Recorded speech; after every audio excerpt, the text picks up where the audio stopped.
From Software is an incredibly influential game company, with huge releases like Elden Ring, Sekiro Shadows Die Twice, and Armored Core, having huge dedicated communities. Despite this, the manga that coincide with these titles have garnered little to no attention. One of these titles is Sekiro Gaiden, Hanabi the Undying. This manga is a side story from the original game, but also acts as its own samurai story. Whereas a lot of video game manga I have looked at in the past require background knowledge on the game it covers, this manga can exist just fine as a standalone samurai story. Despite this, it does contain spoilers for the game, so I won't touch too much on it. The manga itself is only 8 chapters long, and it does a good job of keeping the story moving quickly through these chapters without it feeling too rushed. It really reminds me of this old manhwa called Gui, so if you like that manhwa, you might like this manga, and vice versa. The art is pretty solid, and the paneling was above average as well. Because of how short it is, there isn't much that I could really say about it, but the same cannot be applied for the next manga. Elden Ring is a very popular game. The Elden Ring manga, not so much. Is this unpopularity deserved?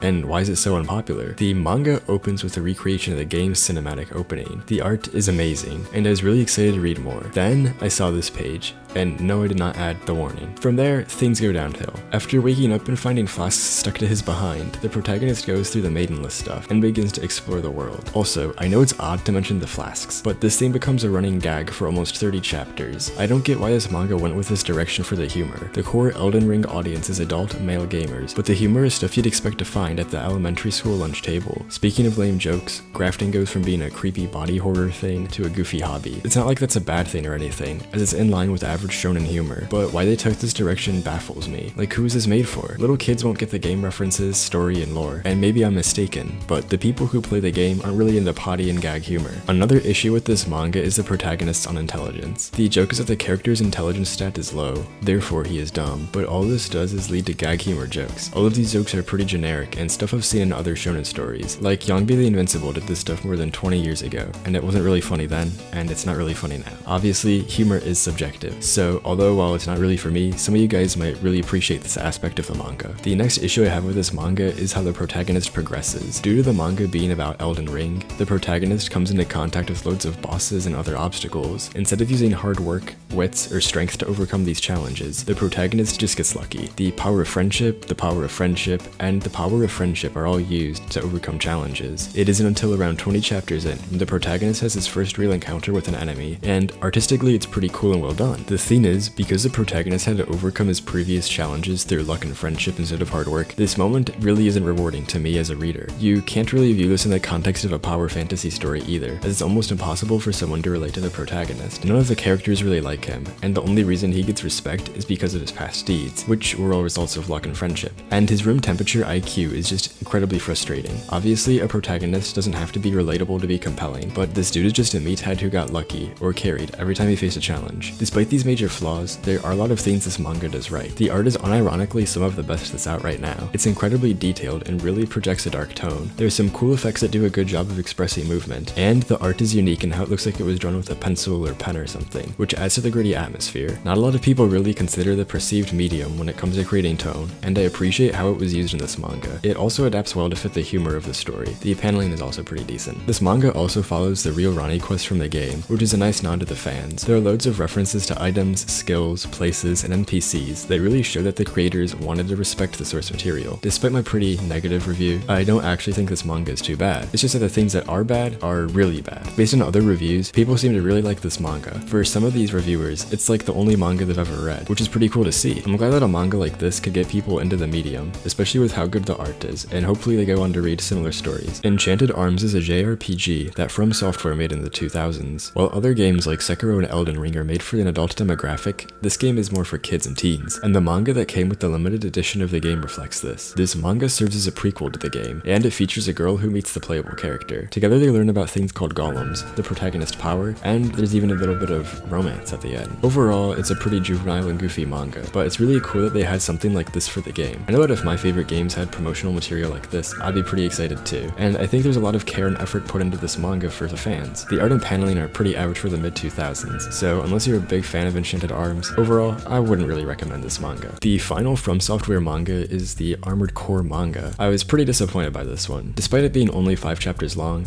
it kinda did a lot wrong. Overall, the story is pretty uninspired, and I'll be vague to avoid spoilers, but it's pretty much just about a girl with daddy issues who pilots a mech or an armored core. Her dad died, and she's like, my dad died because he's a bad pilot, and I'm alive, so I'm a better pilot. Obviously, it's a lot deeper than that though. Unfortunately, the manga ends pretty abruptly, and I'm pretty sure that it's because it got axed. There was a lot of things that were being set up for something that seemed a lot bigger than a 5-chapter story. This isn't the creator's fault by any means, and it's always disappointing when something gets axed before it could have a proper ending. Another thing that was kind of bad was the art. It was kind of below average and pretty inconsistent. The thing that the artist, Issei Hyoju, did well was the Armored Core drawings. Even though I'm not a big mech fan, I have to admit that they looked pretty cool. Also, this was the first manga that the mangaka had worked on, and apparently his art has improved a lot since then. Currently, he's working on a manga called A Harem in a Fantasy Dungeon World. Just from the title alone, I could tell that this manga wasn't going to be for me. So I checked the reviews, and they said that although the story was pretty bad, the art was amazing. So at least Hyoju has that going for them. There's also one more FromSoft manga, which was the Evergrave 2 manga. It is 2 chapters long, and apparently the first chapter has been lost to time. I could just review the second chapter, but that'd be pretty disingenuous. I don't really like it when people will read a chapter or 2 of a story, and then review the entire manga based on that. It seems a bit underhanded. Anyways, thank you all for your recent support, and thank you all for watching. Later, gamers.